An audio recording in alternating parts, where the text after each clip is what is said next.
Grace and Steele. I'm Kevin Steele. This is the second part of my co-host Kevin Michael Grace's interview with working class hero Dennis Dale. In this episode, Mr. Dale talks about his experience getting arrested in his hometown of Portland, Oregon, while videoing a protest against the election of Donald Trump. If you haven't listened to part one yet, I recommend you do that because it provides interesting and compelling context for what follows here.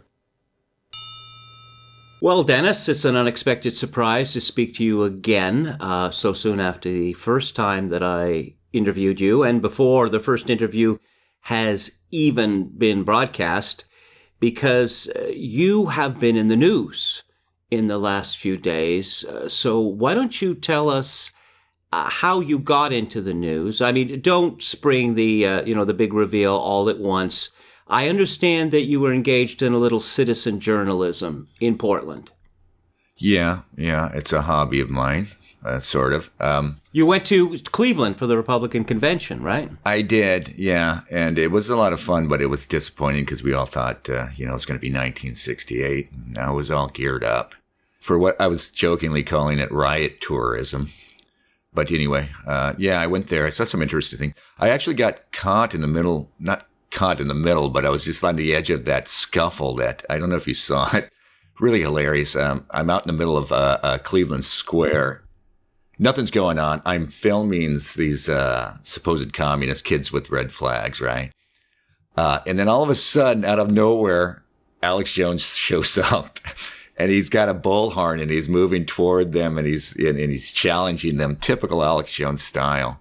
And then he sort of moved into the group, and everybody was calling it this big scuffle or anything, but nothing really happened. He just kind of moved into the group and got swallowed up by the anarchists or whatever they call themselves, I think they were calling themselves anarchists. Anyway, yeah, I didn't see much there, though. But really. Didn't you tell me that the great Dr. Charles Krauthammer was separated from his minder? It would have been the best footage ever, and I don't think I told people about it. It was pretty funny. Yeah, there was something like a bomb scare. I didn't even know if it was a real bomb scare. That was the speculation on the street, but some security issue was going on at this heavily secured gate into the whatever that arena is where they were holding it, right? The Republican National Convention. Yeah, and I'm over there, and so I'm working my way up toward the gate to see if I can see anything. And there's this one of these little vans, the little passenger vans, pulls away, and there's Krauthammer with there are a couple of people around him that I think are like minders, but I don't know. And then I was like, wow, that's interesting. And I'm trying to get my camera ready, and I forget what happened, but I got distracted by something else, and I come back over. And now I see Krauthammer woefully wheeling down the street in his little wheelchair thing, right? And heading for the hotel. There's this nice hotel just like not even a half a block down the street. And apparently he's been separated from his people. And there he is just wheeling away very slowly. It's pretty representative of the whole week, actually. You've been making these Periscope videos? Yeah, I made a bunch. They're really bad as far as quality, but I made a bunch about this last week. I've been stalking these protests. Well, no, I'll just introduce it by saying that you're one of 17 Trump voters in the city of Portland. Right. And now tell me, were there disturbances on election night itself, or did we had to wait till November the 9th? I spent election night myself at home, locked up. I couldn't even bear to look at the news. I was so worried about everything. But anyway, I didn't even pay attention to what was going on. But there was disturbances. And of course, the next night, when I started paying attention to that, it had already, they had already gotten heated up by Wednesday. But Tuesday and Wednesday, the city was employing a very light hand, remarkably light. They're all anti-Trump. It was something like, maybe 10% of the people in Portland, 17% voted Trump or something, So anyway, it's kind of strange considering that Portland is America's great whitopia. Well, that's what they say, but it doesn't feel like that downtown on a regular day. It's a whitopia, but every whitopia, I don't know if everyone, but Portland is a whitopia that's sort of busy doing away with itself, very enthusiastic about refugees and it's very progressive, obviously. Yeah, a couple of years ago, the Oregonian ran this shock horror headline, Portland still 70% white. Yeah. And it's like the city decided that we will bring that number down to below 50% by X date, or we will simply dissolve the city because it's too shameful otherwise. Yeah. It reminds me of something I thought of when way back when the Europeans were looking to diversify, right? And I remember thinking that these Europeans, they think to have a large population of, say, black people or a minority group that's kind of disaffected. They take these on like American cities take on sports franchises. You're not serious until you have this, and you can't be serious if you're a whitopia. But anyway, so you went out on November the 9th, and you went downtown, on Broadway Street, is it, in Portland? Yeah, Broadway's kind of the main drag down the middle of Portland. And so it's you right were in the middle of downtown. So you were taking these Periscope videos and you were posting them. Right. And did you tell me that the police allowed the protesters to block a freeway? They did. I couldn't believe it. I saw it in the Mercury. Last night I was trying to find, I actually found it. I'm writing up something about it. It's insane. This was, golly, I think this was Wednesday. This is actually before Thursday things turned sour, and you probably saw the worst videos of violence, and I didn't manage to get to the rioting. When it became actual rioting, people started breaking stuff, was Thursday. But Wednesday, so the police were basically letting them have free rein, and there wasn't a lot of, or any vandalism or anything happening yet. But what happened was they managed to stop the freeway 3 times in the same day.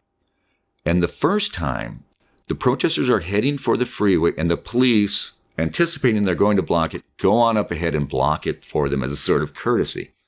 Now, the protesters did not take advantage of that. They went off somewhere else. Still, a second time, they come back. The police again blocked the freeway. Let them have their fun. That ended, and apparently, yet again, a third time, they managed to block the freeway all by themselves without police assistance. Pretty remarkable. When a similar thing happened in Phoenix earlier in the year, and there's anti-Trump protests there, right? I joked, did these policemen miss the class where they teach you how to bust people's skulls? Right. Yeah. So when there was someone shot by a gangbanger? This happened, yeah. I forget which night. They've been blocking bridges as well. The Willamette River runs right through Portland, and it's got like 6 or 7 nice bridges right here. So they've been closing down bridges. They closed down Morrison Bridge here. Anyway, what happened was a couple of some gangbangers were in a car, and they were angry about being blocked.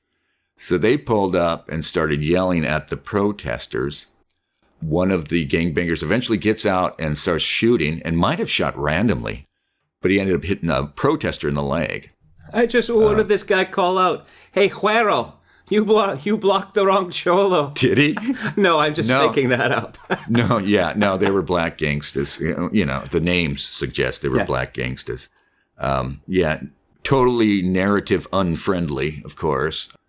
And I guess we should be glad it didn't turn into some. They try to make it Trump's fault somehow, right? Another violence breaks out at Trump rally somehow. But yeah. So this kicked off for you personally on Saturday.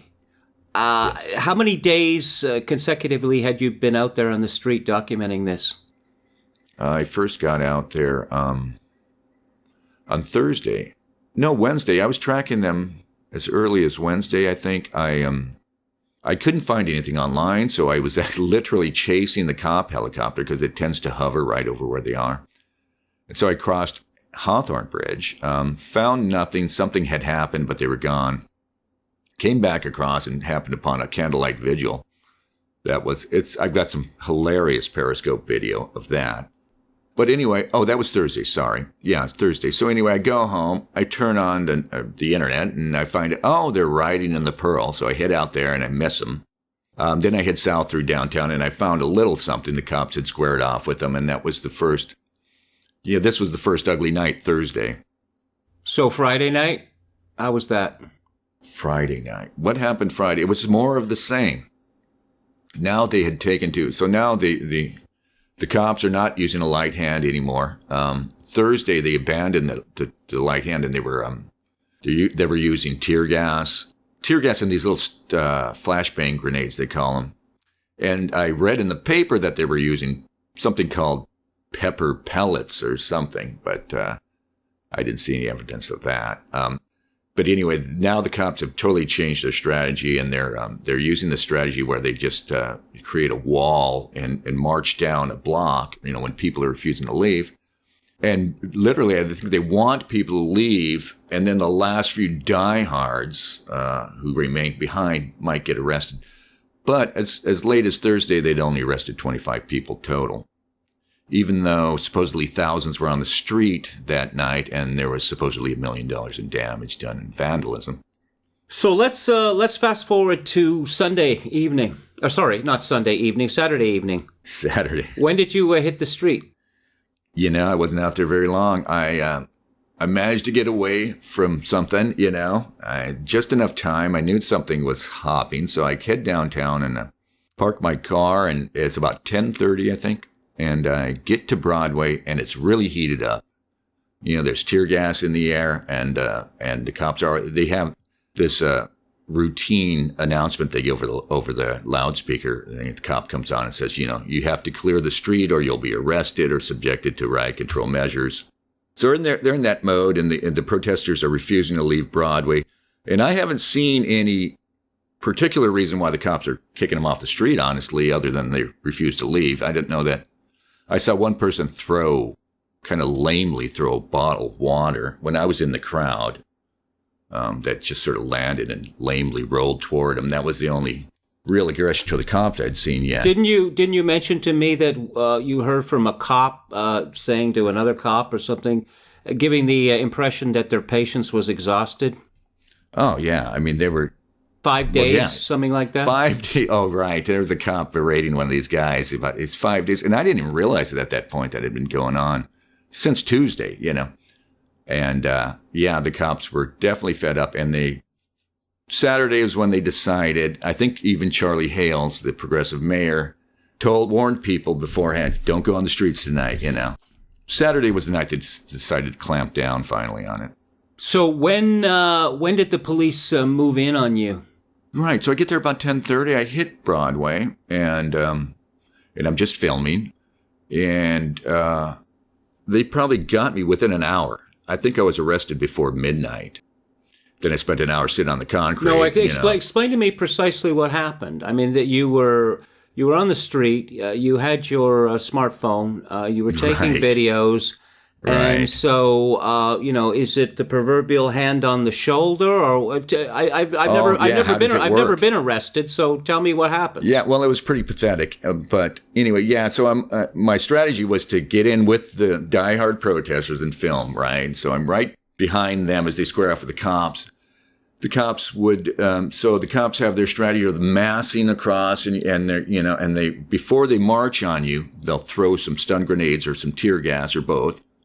And get everybody running, and then they move, right? And then that way they move down the street. So they did that a couple of times, and I basically ran with the bulls here. I ran with the demonstrators back, and we would, run back like a half a block, and then they would all turn around, and the cops would, stop again, right? So they did this for, maybe a half an hour, 45 minutes before, they had just basically squeezed us. Anybody who hadn't escaped out like a cross street, or however they could have gotten out of there, ended up in this little vice at the end. It was where the cops, after the one group of cops had been pushing us down, and then we find ourselves facing a wall of cops at an intersection with nowhere to go. And in fact, when I was arrested, it was pretty pathetic. I mean, I was just standing there, and a cop just basically pointed at me. You're under arrest. He's like 10 feet away. But I'm looking around and they're just cops. All of a sudden, there's nothing but cops around you, you know. There's nowhere to go. All you can do then is sit down and wait for somebody to come around and cuff you. What, they had you sit on the street? Sit on the sidewalk. Sit your butt on the sidewalk, yeah. So did they put the metal handcuffs on you or the plastic ones? The plastic ones. They didn't even bother with that. You're sitting there. You know, we're pretty mild. And there's even the diehard protesters. You know, nobody was resisting. Everybody is. Well, I wanted to ask you about that because I was looking at the press release from the Portland Police Department. Of the 71 people arrested on Saturday night, roughly half of them were accused of resisting arrest or interfering with the course of a policeman's whatever. What do they call it? But you didn't see any of that? I didn't see anybody do it. Yeah. Okay. I didn't see anybody resist arrest. You know, they're trying to hit me with disorderly conduct, which I don't think it is. Oh, well, we'll get to that in a minute. So you are down there on the ground, and then they slip the plastic handcuffs on you. Yeah. And how long are you there before the paddy wagon shows up? Well, you sit on the ground for an hour, and then finally they've commandeered a city bus to get rid of us. And so finally they start coming around, and this cop comes over to me, and she puts some cuffs on me, nice and loose, right? And then they line you up, and they march you onto a bus, and we went right around the corner, and then we sat on that bus for another 3 hours waiting. Well, I don't want to be that guy who asks the question, how do you feel? But it sounds to me like a pretty droll experience, you know, in a damp city, on a damp night in November in Portland, to be sitting on the ground on a downtown street for an hour. What was going through your mind? Oh, no, I just had that feeling. Should I reference a movie here? They Die of Shame. You know this? Oh, David Mamet. David Mamet, The Edge. Yeah. The guy says, you know what happens to people who get lost in the woods? They die of shame because they can't believe how in the hell did I let this happen to me? That was the feeling. You know, it's so stupid, right? To get caught, you know. And but there's another thing that happens, and it's been I haven't been arrested since I was a kid, you know. When those cuffs go on, I don't care even, I knew I was looking at a few hours. At that point, I thought maybe they were going to quickly release us, you know. But when those cuffs go on, there's no feeling. The only worst feeling is when they put you in the cell and you hear that door close. You know, it's this sort of panic just is, you know, it just wells up in you and it can't be dealt with. It has to be controlled, right? But anyway, so there's that dread. But when I'm sitting there, I'm just trying to put a good face on. You know? I just tell myself it's going to be over quickly, you know. But it wasn't over quickly. No, they kept dragging it out. No, well, let's go through. Explain the stages that you went through. Yeah, so anyway, they load you on the bus, and then you're crammed in this bus, and this was a whole experience. But we sat there maybe 3 hours just sitting outside the jail, waiting to be brought in, and you're in there with a bunch of, you know, mewling, pissing, angry, you know, and a few weirdos, honestly, a few oddballs, you know. Well, I looked at the pictures, the mugshots from the Portland police, and I would characterize about half of them as what they call in Britain crusties. You know, they're sort of street people / political. They don't seem to be quite right in the head. Yeah, there were at least as many marginal characters who I think are not at all political. Homeless guys, crazies. I mean, I saw a couple of crazies that I've seen on the street before. I saw at least 2 crazies that I saw at a previous anti-Trump demonstration last May here. I saw one guy talking to another guy. This guy who was speaking appeared to be mentally ill. Oh, that's what I was going to say, that a lot of these guys, it was like that guy that always hangs out behind the convenience store in Beavis and Butthead who says, "You got any smokinses?" Yeah, it was, there were all types. I guess it's the Diversity Coalition. But and there was this young guy who with the Richard Spencer haircut.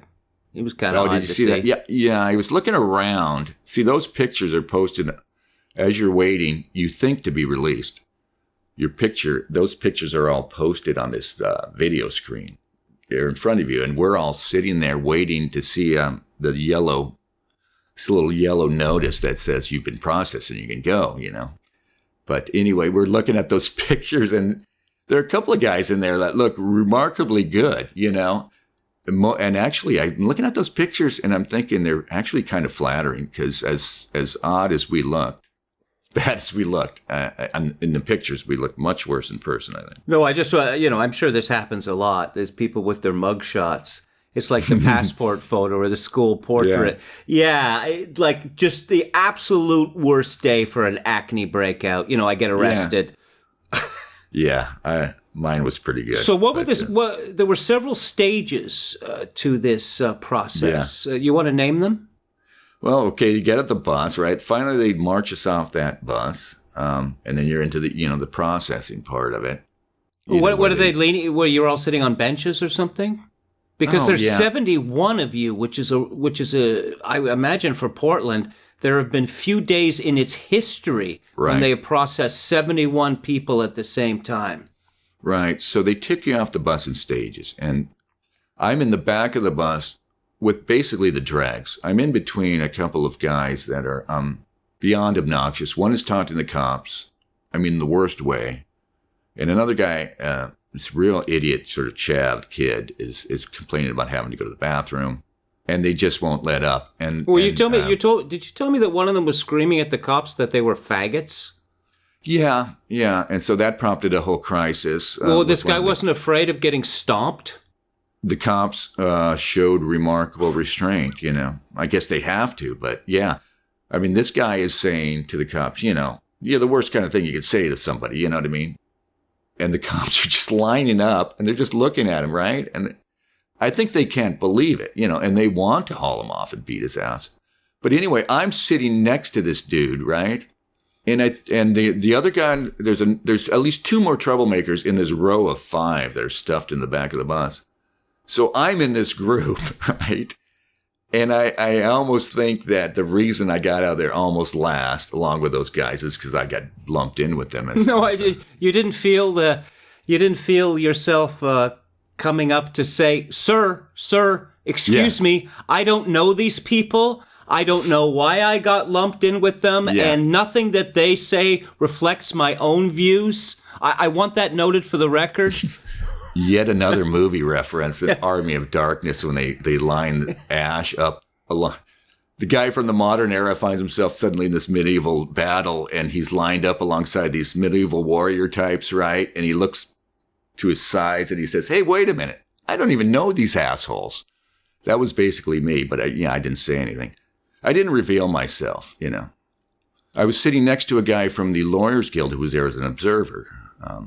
He was almost as obnoxious as the rest of them now. So what time did you arrive at the cop shop? Yeah, so we get there, I don't know, it's 1 or 2 in the morning, They get us inside maybe by 3. Then you're going through the whole process of fingerprinting, you know what I mean? You go through these stations, right? Okay, we're going to fingerprint you here, we're going to search you here. And then they sit you down on these plastic-covered chairs, right? They're covered with plastic, I guess because people piss themselves and stuff, right? Whatever, And so you sit there for another hour or so, and you're brought into a room where you're finally questioned, And that's not so bad. You get to sit down, and I'm questioned by a couple of very tired old female cops. And then it's on to, and then you think you're almost out of there, right? And then you go get photographed, and they take you to a... What? No, tell me about the photograph, because they did something to you directly before they took the photograph, which might explain the rather, I don't know, bemused look on your face. Accident. I didn't have any idea about smiling or anything, right? It looks like I smiled for the camera, but... It's it's typical. You go in there and it's all about the cops, right? There's just endless stream of cops you have to deal with, and there's all different sorts of, there's the professional cop, there's the complete asshole, and there's the guy who's remarkably cool about it, right? So anyway, I'm going through, and there are a couple of cops that I don't know why they decided they didn't like me. I was just keeping my mouth shut and doing everything I could. But anyway, I go there. It stands you in front of this little podium thing, like a little stainless steel chest-high podium, right? And they just march you over. They don't tell you where to stand or face or anything. And the guy says, look at the blue light. He doesn't make any indication. So I'm thinking I'm getting my picture taken. I'm looking all around me at eye level. You don't see the camera. You don't see any place, typical place where, obviously you look. And these two young dick cops, they just start snickering, and one's shaking his head at the other one. And finally, like this idiot doesn't know where to look, And I look up above them, and there is this cartoon crazy eyes they painted. Now they make you look up, right? I mean, like way up, 10 feet up on the wall. So they have these crazy cartoon eyes. I don't know why he was calling them the blue eye for some reason. Totally insufficient, right? And the cartoon crazy eyes, right? Oh, there's where you want me to look. So I look up there, and the one cop is shaking his head. And I don't even remember what I said. I just said, and the cop taking the picture is a female. So that kicks in for me. I'm getting the impression that the two young cops are embarrassing me in front of the girl. I can't help it, right? So I just started teasing them about, I told the female cops. So it was kind of funny at the time, I thought, but it doesn't sound funny now. Just something about these guys seem to think, I get arrested every day or something. But anyway. Yeah, you'd forgotten your booking process etiquette. But you were wearing a toque, you said, and they ripped it off your head at the last minute before the picture? Yeah. So I could have the Trotsky or that Baudelaire hair there. Yeah. No, I mean, you definitely got the guy dragged out of bed at 4 o'clock in the morning look. Yeah. And don't worry, we will run the picture, with the interview. Oh, thanks. But you're using it as your avatar on Twitter now anyway. Yeah, I'm just going to right? embrace it, you know. They posted it to embarrass us, and I'm not embarrassed, So you thought you were going to get home for breakfast at one point, right? I thought I'd get out of there about 3. Yeah, they don't want anything to do with us. They cited us, and they had. In fact, they cited people on the street and let them go. They let people go on the street. Somehow, my little group. But I think the group I ended up in was mostly diehards, either the diehard political guys or those marginal types who refused to get out of the streets.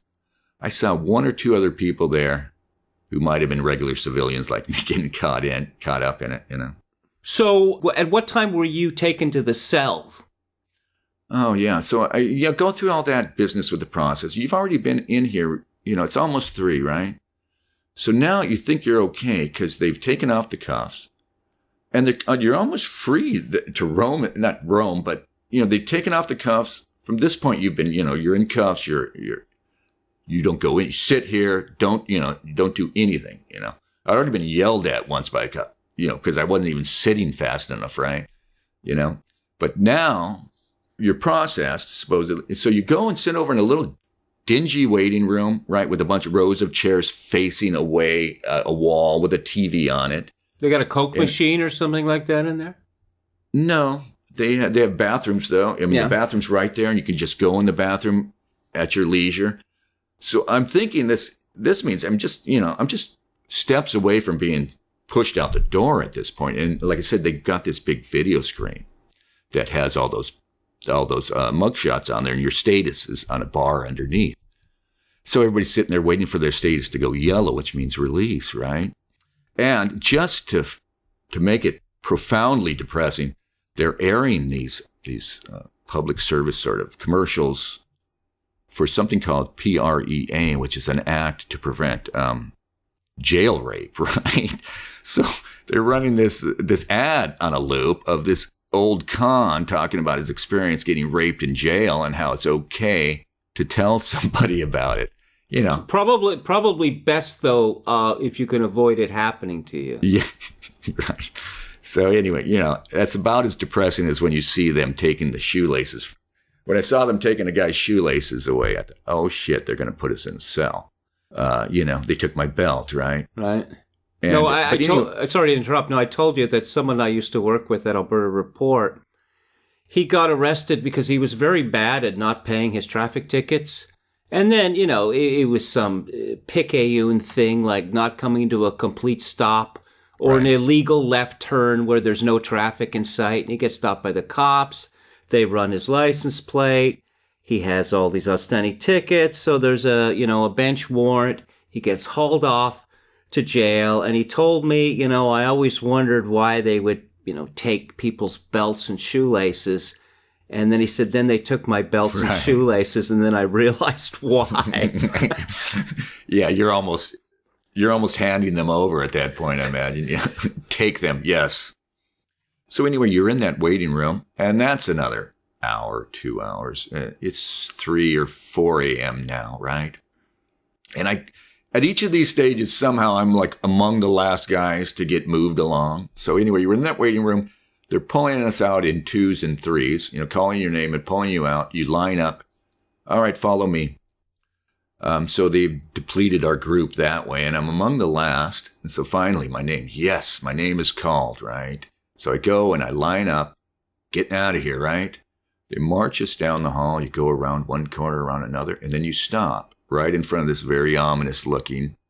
It's the door, it's the door to the fucking the drunk tank. Or you're standing in front of this cell door, and they stop us there. I'm thinking, no, open the door.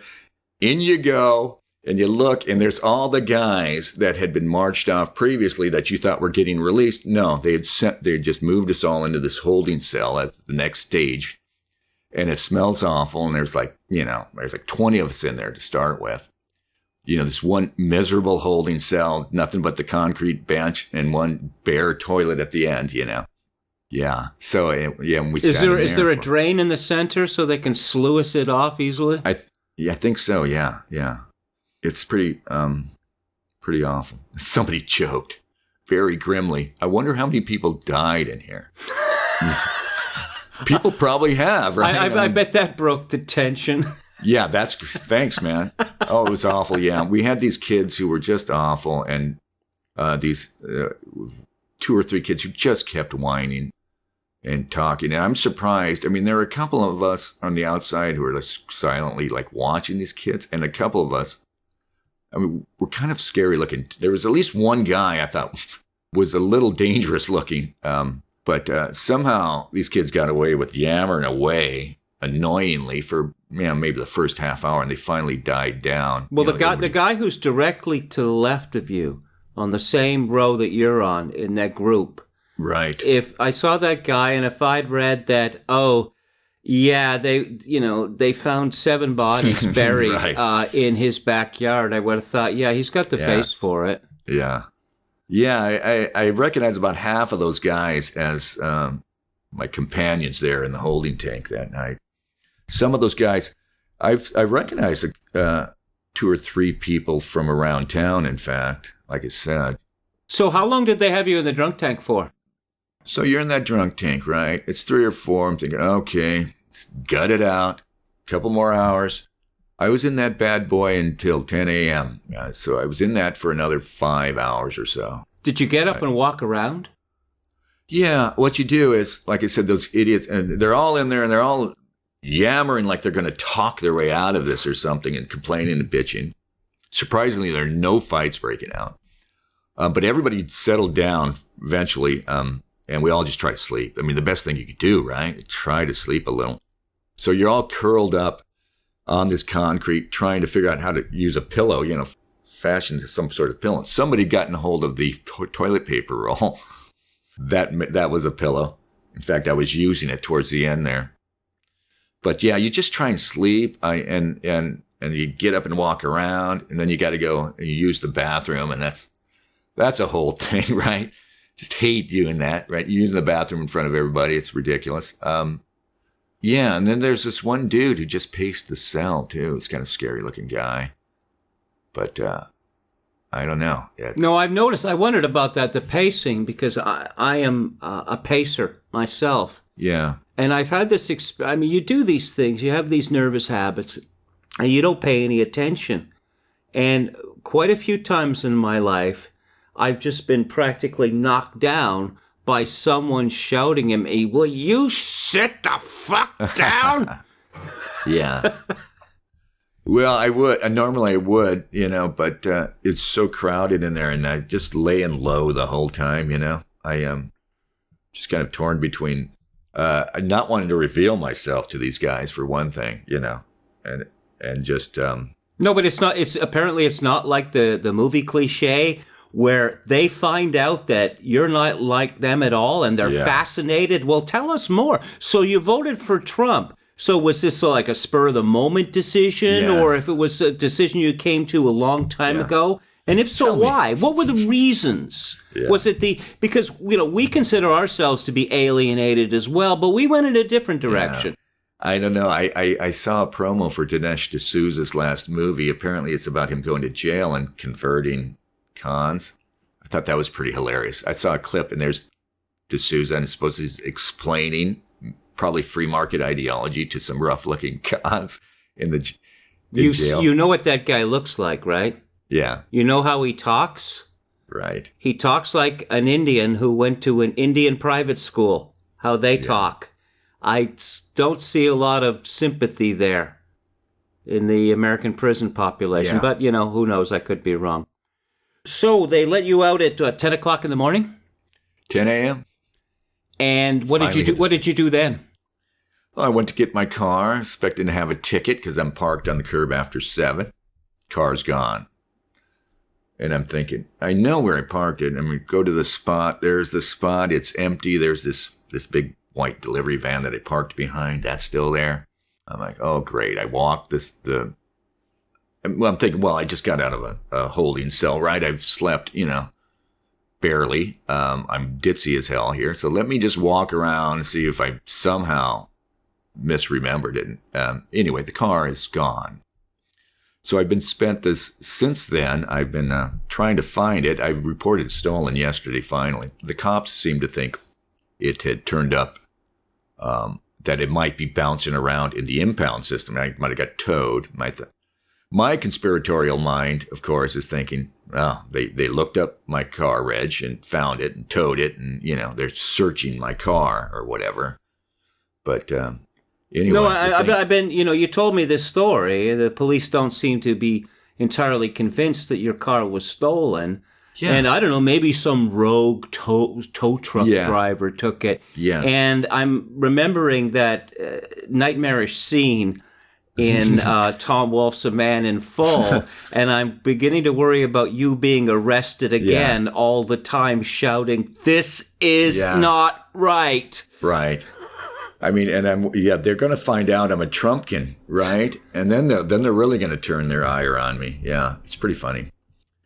So you were in court yesterday? Yes. And nothing happened. You were called at 9:30 in the morning? Yeah, I had an appearance at 9:30.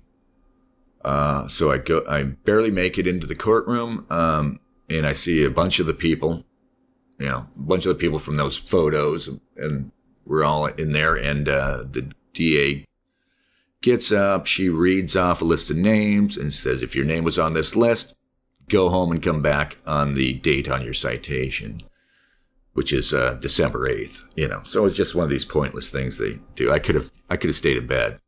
Have any of the cases been resolved? Not that I know of. I talked to one of the clerks there, and he told me that a group came through before us at 9 a.m., and what they did was they did the same thing with them, but on their way out, each of them was handed a ticket, the same ticket I already have. So I think the thing is, they're just going to try and get everybody to sign off on a disorderly conduct charge. Yeah, but you mentioned the Lawyers Guild being there. This has become a huge cause celeb in Portland. You got to imagine a lot of these guys are going to be lawyering up. Yeah. Well, a lot of guys aren't going to show up too, right? All those marginal guys probably aren't even going to show up for their court date. Out of towners, there were a few Seattleite radicals, I think, probably won't show up. I noticed that there were several women arrested, and rather to my surprise, at least in their mugshots, they looked quite normal. There are a couple of not bad-looking young girls. Of course, I didn't get to see any of them. They were separated from us. No, but they didn't have the oppositional look on their faces. No. Their hair wasn't dark purple or blue, and there wasn't a bunch of metal on their faces, and they weren't snarling, and their haircuts weren't, one side of the head shaved and then hanging over long the other side. It was nothing like that. No, there are a couple of girls that are actually kind of nice looking, but the thing is, those mugshots aren't representative, right? Like I said, those are the kind of the diehards us who didn't get off the street. We were the people who just hung on the street to the last minute and got busted. And so among that group are the diehards who were refusing to leave and fools like me who just got caught up in that. But it's not representative. There are a lot of like regular people on the streets. And even among these people who look kind of marginal, here in Portland at least, gauge earrings, tats, and piercings are almost normal here. You know what I mean? A respectable citizen will walk around like that here, at least. Anyway. Now, so let me ask you this. What did you learn, if anything, from this experience? Wow. If you haven't learned anything, just go ahead and say it. Well, nothing in particular, no. It's kind of depressing that I'm looking for an up-close encounter with these people that we read about all the time, right? Right. That we see, the SJW. And it's kind of depressing how, I didn't find him, right? What I found what was revealed to me was that this coalition, among these people on the streets, there are a great many, like I say, marginal characters, just people, they're not political. They're only out there because they're easily manipulated, right? Either paid or just riled up easily, and among those kids here, like those Antifa kids, it's a lot of kids just out for thrills, and there's nothing else, especially for the young white kid, right? He wants to, assert himself as a man, but he's bought into this whole thing about, the narrative, right? So what can he do as a man? A man wants to express himself, show his bravery occasionally, right? Show his audacity, physical, courage occasionally, and this is the only avenue for him. So they come out. I was going to say that I'd mentioned the crusties in England, and you see this sort of the natural criminal class coalescing into an oppositional class, right? Yeah. But then I thought, come on. If you've seen the Battle of Algiers, Ali Lapointe, who's the hero of the movie, he's just this petty thug who was radicalized in prison. Yeah, well, we're radicalizing kids on the street now, and we're doing it with what's considered conventional politics, right? I mean, respectable, conventional people are out there saying the most insane things about how Trump is, it's the end of the world. So, of course, these foolish, emotional kids who want to be part of something big like this, are responding to that. What did I learn? I've learned that this thing is more durable than it should be. It's scary, I think, that, and just on the basis of this thing being that this attempt to start a color revolution in the United States and just to initiate a crisis, any sort of crisis that will prompt any sort of action that will either, halt the Trump presidency before it starts. A state of emergency so Obama doesn't have to go away. Yeah.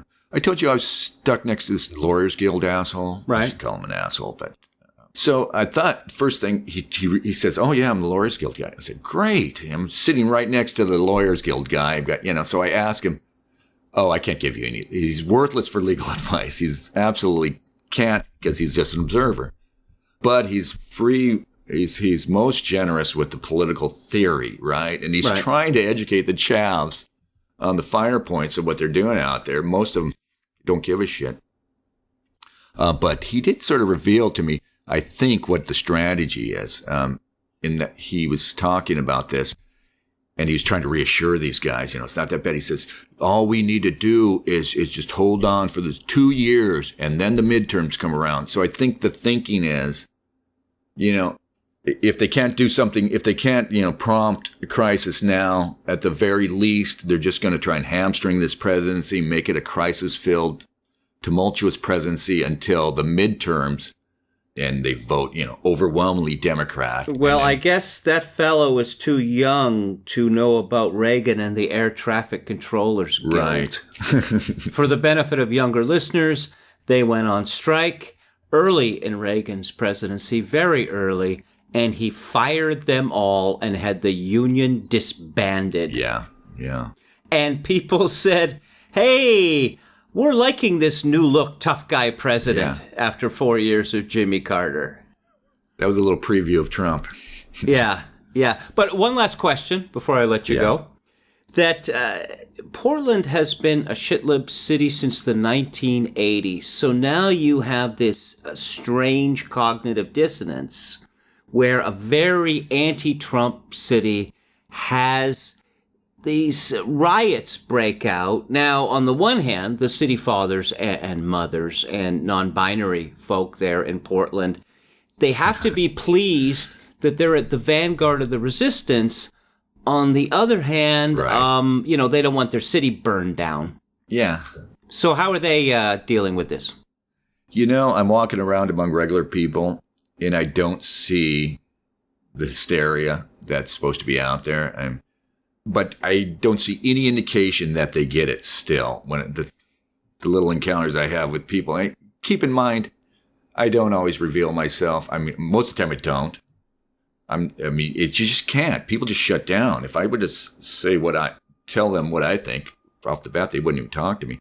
But they don't seem to get it just yet. You know what I mean? They seem to think, oh, this is going to pass, right? Things are going to get better. But, they're sort of setting new precedents, aren't they? Really? Is this how we react to an election we don't like? Well, what happens when the midterms don't go your way? We're going to have more of this? Why not? Why wait for elections, The legislator voted against the law you wanted. Let's take to the streets, right? I don't think they get what's happening. There seems to be a very fundamental departure from reality. Because these people are saying two wildly contradictory things. One, that Trump is literally Hitler. Yeah. And on the other hand, that he's a cynical bastard and he doesn't really have the stamina. And so none of these things are going to happen anyway. Yeah.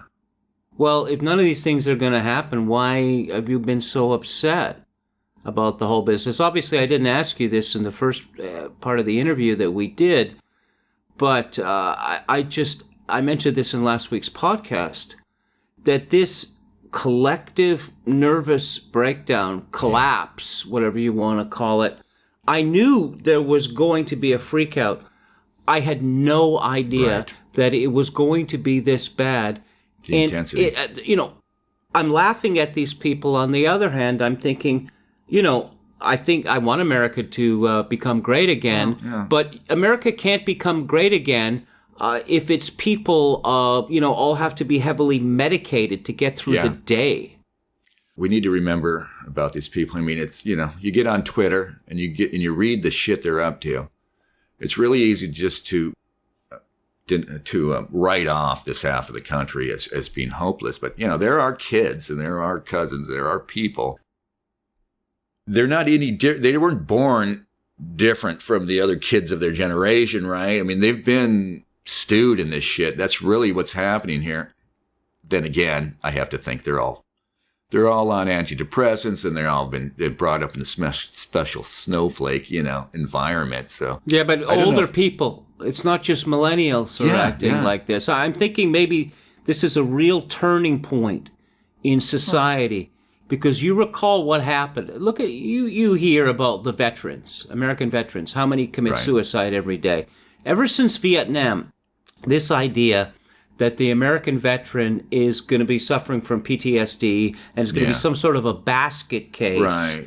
This idea has become normalized. You look at the situation after the Second World War and after Korea, where these men, both in the European and Pacific theaters, had just been exposed to grotesque horror, and they came back home, and it was made clear to them, hey, if the nightmare world seems to be taking a hold of you, have another beer, or have another scotch, or maybe yell at your wife. Otherwise, we don't want to know about this, so shut up, okay? because we are not going to build a huge swimming pool of dysfunction and fill it with everyone's tears, because we've got to rebuild the country after the Depression and the war. And I'm thinking maybe this kind of stoicism is going to make a comeback, because it can't get any worse than it is now. It has to, right? I mean, I think you raise a very excellent point. The romanticization of the tortured Vietnam veteran. They used to go to, right? I'm thinking of The Manchurian Candidate. Why do I always think of movies? But I'm thinking of The Manchurian Candidate, and the dude, I think it begins with the dude is talking to his psychiatrist. So, back in the 50s, they still had psychiatrists. I mean, after World War II, they had psychiatrists. You could go see the shrink and try and work through your problems, but there was no, now I want you to, here, put a sticker on that says, I'm a survivor, and go out there and tell everybody about it. That was. No, I can imagine, some young captain in the Army going to the shrink, right? Yeah. And then his superior officer saying to him, hey, you must really love being a captain. Oh, yeah. No, but I mean, you must really love being a captain. And you've decided that that's how you are going to end your service in this man's army. What are you talking about? We know who you've been to see.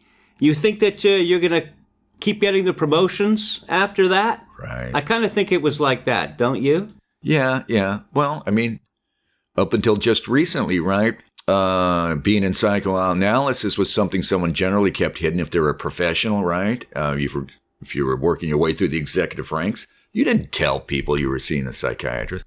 Sometime in the 70s or something, well, we decided this is part of the therapeutic society, right? We decided, it's just the worst thing in the world, that anyone should have any shame about this. So instead of trying to find some happy middle where we could just, have some understanding about it, we're never satisfied, right? We've got to swing the pendulum, and it's got to go so far the other end that now we're celebrating. Well, no, you remember Jack Donaghy on 30 Rock said these sort of problems, you say them only to your priest, your bartender, and tailor. Yeah, right. Hey, Dennis, it's been a pleasure again. Thank you so much for agreeing to do this second interview so quickly after the first. So good luck. And, of course, I'll be talking to you. And I'll let our listeners know what happens after your court date on December the 8th, you said, right? Yeah. Okay, great. Thanks so much. Thank you. Have a good day. That concludes episode 63 of Grace and Steel, which is part 2 of the interview with Dennis Dale. Make sure you check out episode 62, which contains part 1, and was released at the same time as this episode. On behalf of my co-host, Kevin Michael Grace, and myself, Kevin Steele, I'd like to thank Dennis Dale for, number 1, granting us this interview, and number 2, purchasing a microphone so we could actually do the interview. And we'd like to thank you, our listeners, for tuning in. Until next time then, bonsoir.